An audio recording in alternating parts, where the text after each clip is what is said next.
Baik, Assalamualaikum warahmatullahi wabarakatuh. Sehat selalu untuk semuanya.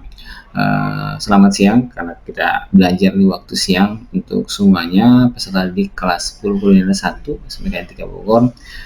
Pada video kali ini kita akan bahas logika perulangan, namun logika perulangan yang ada dalam mata pelajaran coding dan kecerdasan artifisial ini akan kita kaitkan dengan dunia kuliner.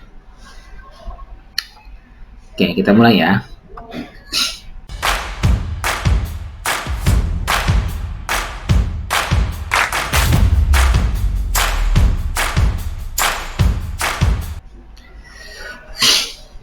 Pada kesempatan kali ini, tujuan pembelajaran kita mulai dari konsep perulangan yang diketahui jumlahnya, penerapan kuliner, artinya perulangan dalam penerapan dunia kuliner, kemudian jenis perulangan dan bagaimana caranya mempercepat proses perulangan.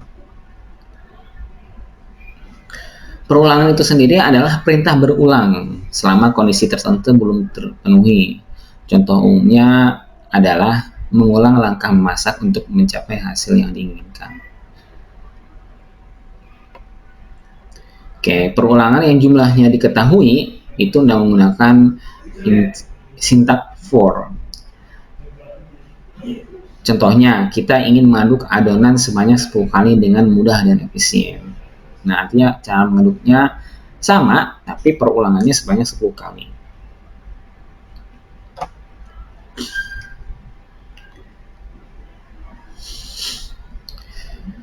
Kemudian ada perulangan yang tidak diketahui jumlah perulangannya, yaitu ketika jumlah iterasi belum pasti, seperti memasak sampai matang. Dalam konteks ini kita harus melakukan langkah hingga hasil yang diinginkan tercapai.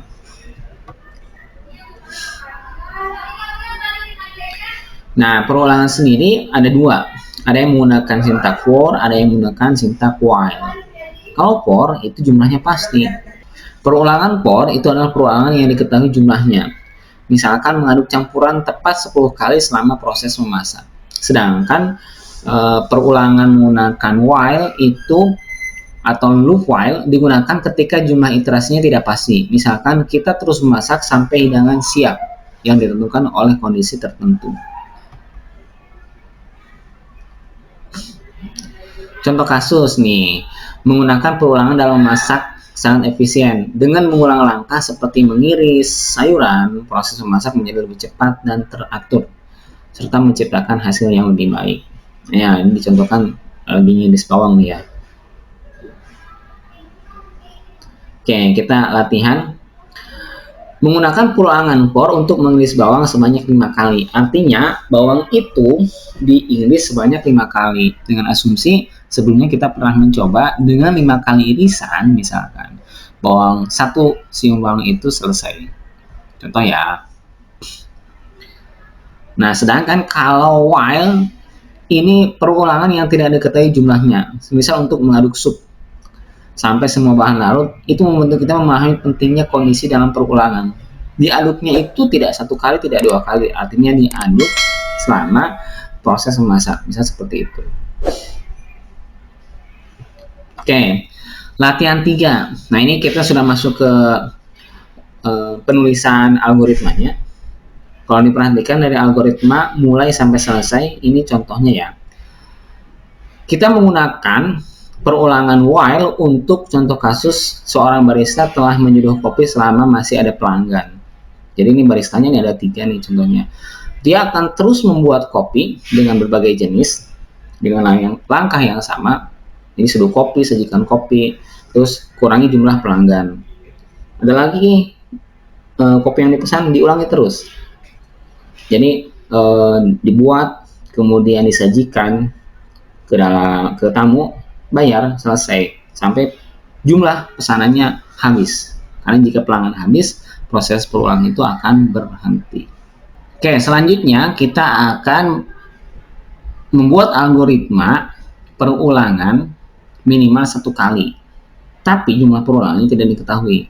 Contohnya kita seorang chef yang mencicipi sup dan akan menambahkan bumbu sampai dengan rasanya pas.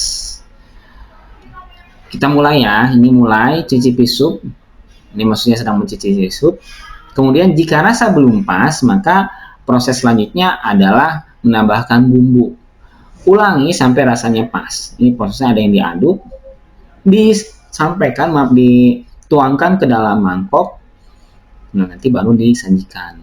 Pengulangan ini selesai, yang utama adalah setelah rasanya pas. Jadi diaduk, dicicipi, kurang pas, kasih lagi bumbu, diaduk, dicicipi, kalau sudah pas, perulangannya baru selesai.